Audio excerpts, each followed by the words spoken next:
कृष्णाय वासुदेवाय हरये परमात्मने प्रणतः क्लेशनाशाय गोविन्दाय नमो नमः। श्रुतिस्मृतिपुराणानाम् आलयं करुणालयं नमामि भगवत्पादं शङ्करं लोकशङ्करम्।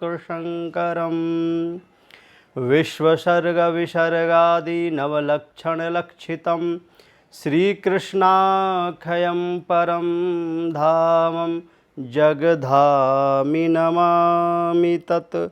भगवान श्री कृष्ण के चरणों में प्रणाम करते हुए आप सभी को जय श्री कृष्ण, जय श्री राधे। विष्णु सहस्त्रनाम शांकर भाष्य में आप सभी का स्वागत, अभिनंदन, वंदन, नमन। आज के विषय बहुत ही सुंदर है। आज के विषय में, आज के प्रसंग में भगवान आदि गुरु शंकराचार्य भाष्य में लिंग पुराण से संदर्भ ले रहे हैं। आपको मैं बता दूं, विष्णु सहस्त्रनाम के भाष्य में अनेकों पुराणों से संदर्भ लिया गया है। उपनिषदों का संदर्भ लिया गया है, वेदों का संदर्भ लिया गया है, पुराणों का संदर्भ लिया गया है। प्रमाण के सहित एक एक बात को इसमें रखा गया है। कुछ लोग बहुत ही अनगल बातें करते हैं। कुछ लोग कहते हैं कि पुराण की रचना ईसा के बाद हुई, पुराण की रचना इस्लाम के बाद हुई, पुराण अभी रचे गए हैं। तो ऐसे लोग बड़े ही नादान हैं। मैं तो ऐसे लोगों को मूढ़ ही मानता हूँ। आप विचार करें कि पुराण की रचना ईसा के बाद कैसे संभव है। पुराण तो अनादि काल से है ना। पुराण स्वयं प्रकट है। वेद व्यास जी ने उसको उद्भासित किया है, अपनी लेखनी चलाई है। ये वेदों का ही विस्तार है। इतिहास पुराण को पंचम वेद कहा गया है। महाभारत, पुराण इत्यादि जितने भी हैं साहित्य, इस सबको पंचम वेद कहा गया है। तो वेदों का ही विस्तार है। तो कैसे पुराणों की अभी की रचना मानी जा सकती है। न जाने कहाँ कहाँ से लोग ऐसे अनर्गल बातें करते हैं पुराणों को लेकर के। मुझे तो बड़ी हंसी आती है ऐसे लोगों पर। अब आप अनुमान लगाइए, विष्णु सहस्रनाम शांकर भाष्य में भाष्यकार आद्य गुरु भगवान शंकराचार्य जी ने पुराणों का संदर्भ लिया, उपनिषदों का संदर्भ लिया, वेदों का संदर्भ लिया। तो आप अनुमान लगाइए, जब भाष्यकार पुराणों का संदर्भ ले रहे हैं, पुराणों का संदर्भ ले रहे हैं, तो इससे अनुमान लगाया जा सकता है कि ईसा के बाद की रचना तो है नहीं। क्यों कि आद्य गुरु भगवान शंकराचार्य जी का जो जन्म काल है वो ईसा से 507 वर्ष पूर्व है। जब आद्य गुरु भगवान शंकराचार्य हुए तो उस वक्त कोई ईसा नहीं थे, कोई ईसाई नहीं था, कोई मोहम्मद पैगंबर, कोई इस्लाम नहीं था। ईसा तो उनके 507 वर्ष बाद हुए। तो कैसे ये अनुमान लगाया जा सकता है पुराणों की रचना।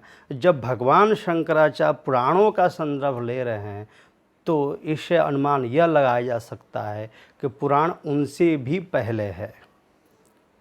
जो वस्तु पहले है तभी तो उसका हम संदर्भ ले सकते हैं। जो वस्तु बनी ही नहीं उसका संदर्भ कैसे लिया जा सकता है। तो आद्य गुरु भगवान शंकराचार्य जब संदर्भ ले रहे हैं तो उससे भी पूर्व पुराण थे। तो सबसे बड़ी बात यह है, उनका तो खंडन ही हो जाता है कि जो कहते हैं ईशा के बाद पुराण हैं, तो उनका खंडन तो यही हो जाता है कि ईशा से पूर्व 507 वर्ष पूर्व आदिगुरु भगवान शंकराचार्य जी ने अपने भाष्यों में पुराणों का संदर्भ लिया है, तो उनका तो यही पे खंडन हो जाता है। पता नहीं क्यों ये खामखा अनर्गल प्रलाप करते हैं।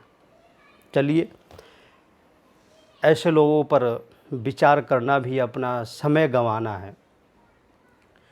तो उन नादान जो व्यक्ति हैं जो इस पर विचार करते हैं, पुराणों को लेकर के संदेह प्रकट करते हैं, तो उनको तो मैं यही कहूँगा भगवान उन्हें क्षमा करें और उनकी बुद्धि शुद्ध हो और अपने शुद्ध बुद्धि से विचार करें, और तभी कल्याण है और उनका खुद का कल्याण है। तो छोड़ें उन सब बातों को। तो आइए अपने विषय में चलते हैं। तो आज का विषय भगवान शंकराचार्य, भगवान आद्य गुरु भगवान शंकराचार्य लिंग पुराण का संदर्भ ले रहे हैं। वो कह रहे हैं कि संसार सर्प संदष्ट नष्ट चेष्टैक भेषजम कृष्णेति वैष्णवम मंत्रम श्रुत्वा मुक्तो भवे नरः।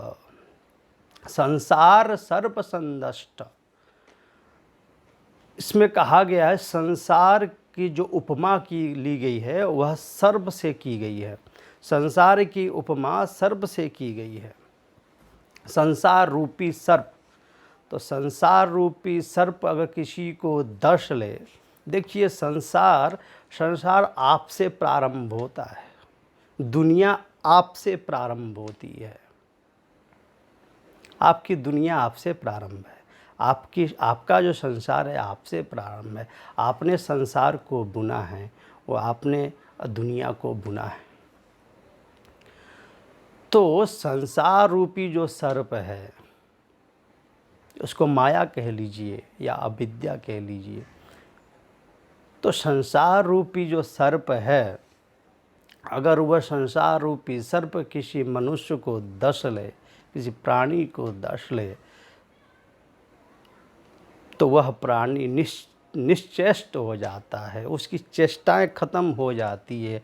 जब चेष्टाएं खत्म हो जाती है तो व्यक्ति बेहोश हो जाता, उसको कोई होश नहीं होता, वो होश में नहीं रहता, वो बेहोशी में रहता है, उसके बेहोशी का आलम में रहता है, उसके चारों तरफ बेहोशी छाई रहती है और उसके बेहोशी व्यक्ति ही उसको मिलते हैं और बेहोशी मिलकर सोचते हैं कि हम सब बड़े होशपूर्ण हैं।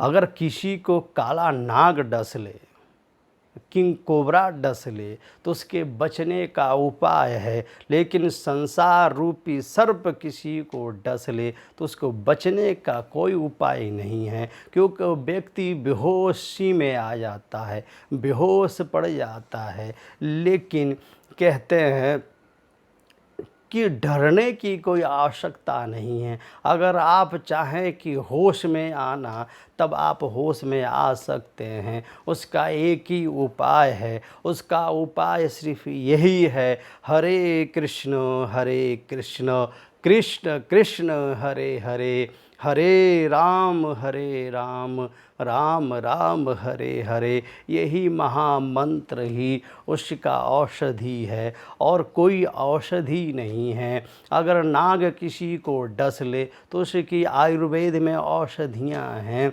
वैद्य उस औषधि को बनाकर, डॉक्टर्स औषधि को बनाकर तैयार कर उसको जब देते हैं तो वह सही हो जाता है। लेकिन संसार रूपी सर्प अगर डस ले तो किसी डॉक्टर के पास वो औषधि नहीं है, किसी वैद्य के पास वो औषधि नहीं है उसके बेहोशी से बचाया जा सके। उसको बचाने के मात्र एक उपाय है, सिर्फ एक ही औषधि है, वह औषधि है कृष्णेति वैष्णवम मंत्रम श्रुत्वा मुक्तो भवे नरः। सिर्फ वैष्णव मंत्र क्या है, तो कृष्ण ही वैष्णव मंत्र है। वो कृष्ण मंत्र का जाप ही उस संसार रूपी सर्प से उसको बचा सकता है, उसके बेहोशी से बचा सकता है।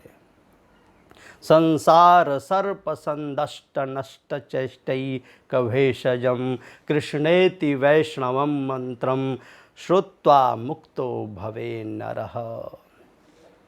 वह कृष्ण नाम की औषधि को पाकर वह प्राणी मूर्छा को त्याग देता है, होश पूर्ण हो जाता है। और जब व्यक्ति होश में होता है उसको एक एक वस्तुओं को पता चल जाता है, कौन सी वस्तु हमारे लिए सही है, कौन सी वस्तु हमारे लिए सही नहीं है, क्या करना चाहिए, क्या नहीं करना चाहिए, कौन सा हम कार्य करेंगे उसमें हम सफल होंगे, कौन सा कार्य करेंगे जिसमें असफल हो जाएंगे, उसको सब पता चलता है। लेकिन बेहोशी व्यक्ति को कुछ पता नहीं चलता है।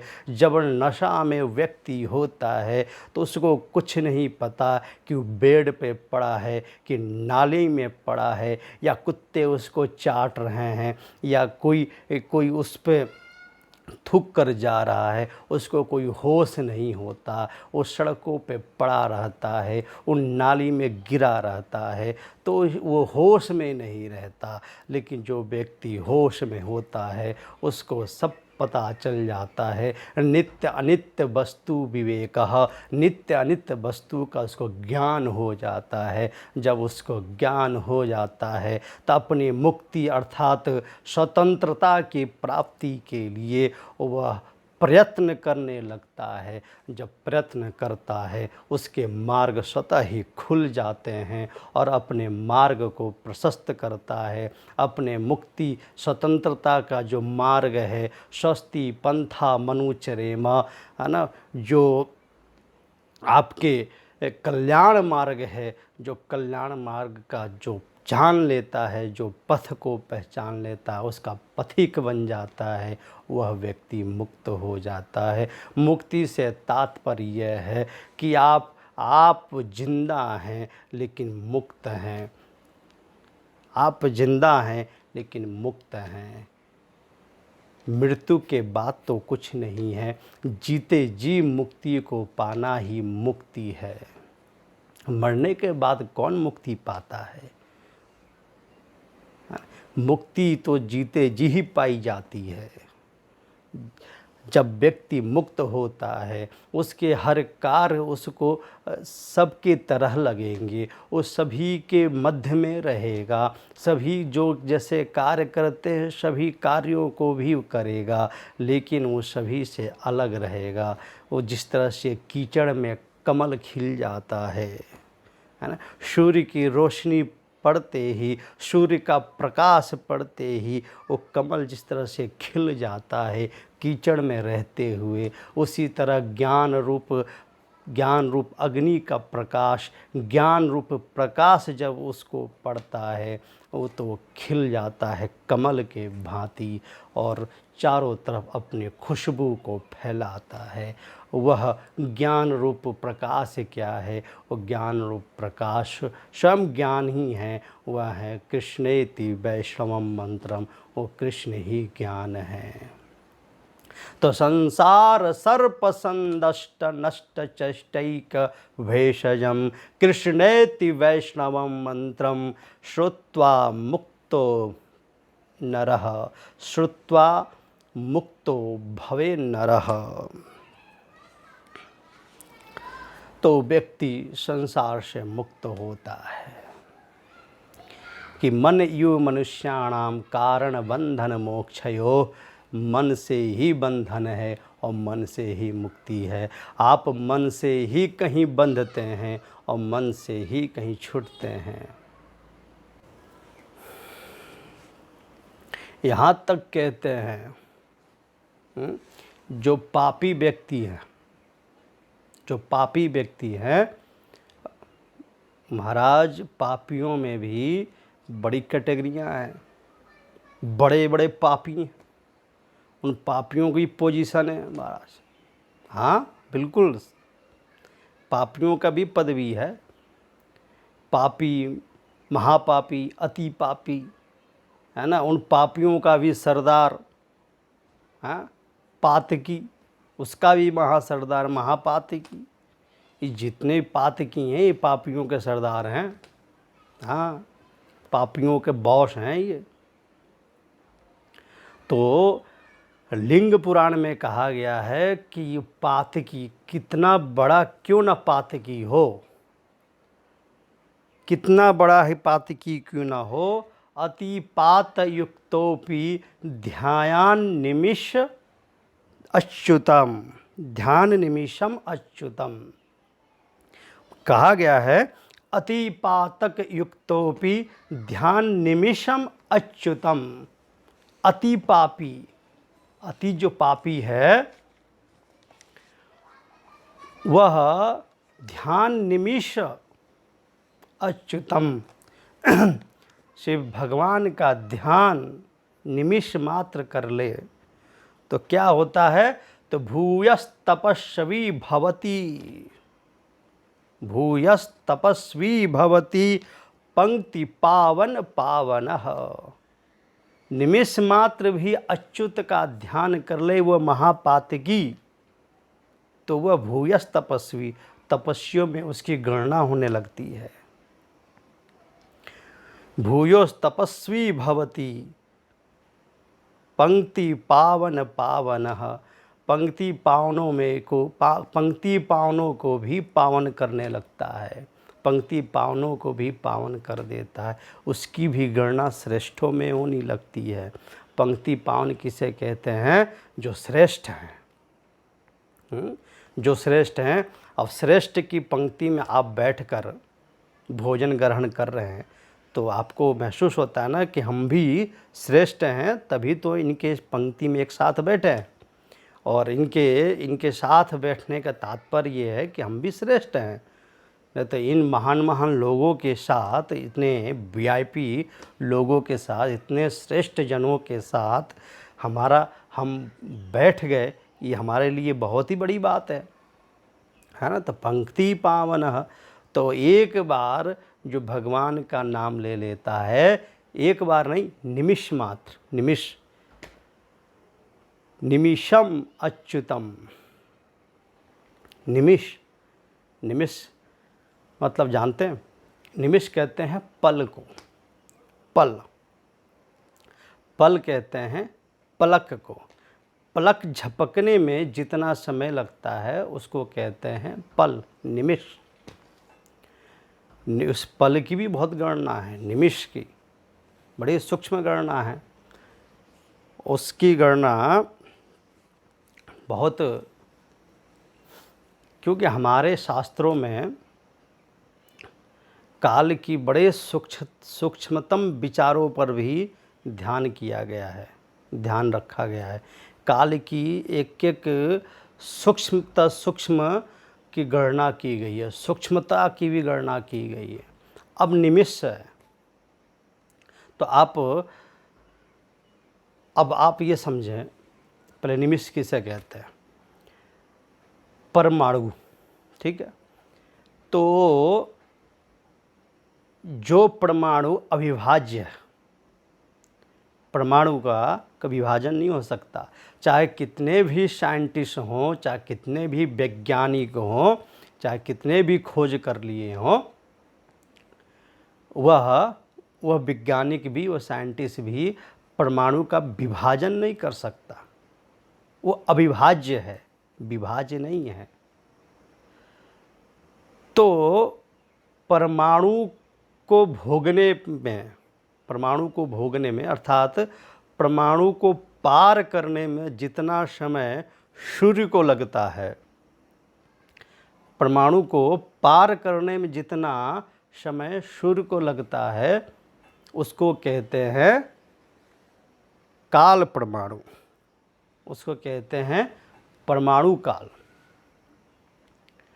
उसे कहते हैं परमाणु काल। जो दो परमाणु मिलकर एक अणु बनता है, दो परमाणु मिलकर अणु बनता है, तीन अणु मिलकर त्रिश्रेणु बनते हैं, तीन अणु मिलकर त्रिश्रेणु बनते हैं। और तीन त्रिश्रेणियों को पार करने में जितना सूर्य को समय लगता है उसे कहते हैं त्रुटि, ठीक है, उसे कहते हैं त्रुटि। और उससे 100 गुना जो काल है, उससे 100 गुना जो काल है उसे कहते हैं वेद। वेद। और तीन वेद का एक लव होता है और 3 लव का एक निमिष होता है। आई बात समझ में? तो 3 लव का एक निमिष होता है, वह निमिष मात्र। निमिष अर्थात पल। पल अर्थात आँखों को झपकने में जितना समय लगता है, आँख के जो पलक हैं उनको झपकने में जितना समय लगता है उसको कहते हैं पल, उसे कहते हैं निमिष। तो 3 लव का एक निमिष होता है। तो महापातकी व्यक्ति भी भगवान अच्युत का निमिष मात्र, भगवान पुरुषोत्तम का निमिष मात्र ध्यान कर लेता है तो वह व्यक्ति भूयोस तपस्वी भवति, वह तपस्वियों में उसकी गणना होने लगती है। पंक्ति पावन पावनः, पंक्ति पावनों में भी वह श्रेष्ठ हो जाता है, पंक्ति पावनों में भी उसकी गणना होने लगती है। पंक्ति पावन उसे कहते हैं श्रोत्रिय ब्रह्मनिष्ठ जो व्यक्ति है वह है पंक्ति पावन। श्रोत्रिय ब्रह्मनिष्ठ जो ब्राह्मण है वह है पंक्ति पावन, तो उसकी गणना श्रेष्ठों में भी होने लगती है। तो अतिपात की भी जब भगवान का निमिष मात्र ध्यान करे उसका भी कल्याण हो जाता है। ये मैं नहीं कहता हूँ, ये लिंग पुराण में इसका संदर्भ है, लिंग पुराण में दिया गया है, ये लिंग पुराण का वचन है। वो कहते हैं आलोड्य सर्वशास्त्राणि विचार्य च पुनः पुनः। आलोड्य सर्वशास्त्राणि विचार्य च पुनः पुनः इदम एकम सुनिष्पन्नम ध्यायो नारायण सदा। ध्यायो नारायण सदा। आलोड्य सर्वशास्त्राणि, जितने भी शास्त्र हैं सबका अध्ययन करने पर विचार्य च पुनः पुनः, सब पर विचार बार बार विचार करने पर सिर्फ एक ही ईदम एकम सुनिष्पन्नम, सिर्फ एक ही बात निष्पन्न होती है, वह है ध्यायो नारायण सदा। सिर्फ भगवान नारायण का ध्यान ही श्रेष्ठ है, भगवान नाम ही श्रेष्ठ है, इसके अतिरिक्त और कुछ नहीं है। तो संसार रूपी जो सर्प अगर धसे तो भगवान कृष्ण हरे राम महामंत्र का जाप करें और भगवान अच्युत का ध्यान करें। वो ध्यान से मार्ग प्रशस्त होगा और आपका जीवन धन्याति धन्य हो जाएगा, आपका जीवन कल्याणमय बन जाएगा। प्रसंग को यहीं पर प्रणाम करते हैं और यहीं पर विराम देता हूँ। आप सभी ने बड़े ही श्रद्धा विश्वास के साथ श्रवण किया, मैं बहुत ही अनुग्रहित हूँ। आप सभी के हृदय में विराजमान भगवान श्री कृष्ण को मैं प्रणाम करता हूँ। भगवान श्री कृष्ण मेरे प्रणाम को स्वीकार करें। राधा राधा कृष्ण राधा।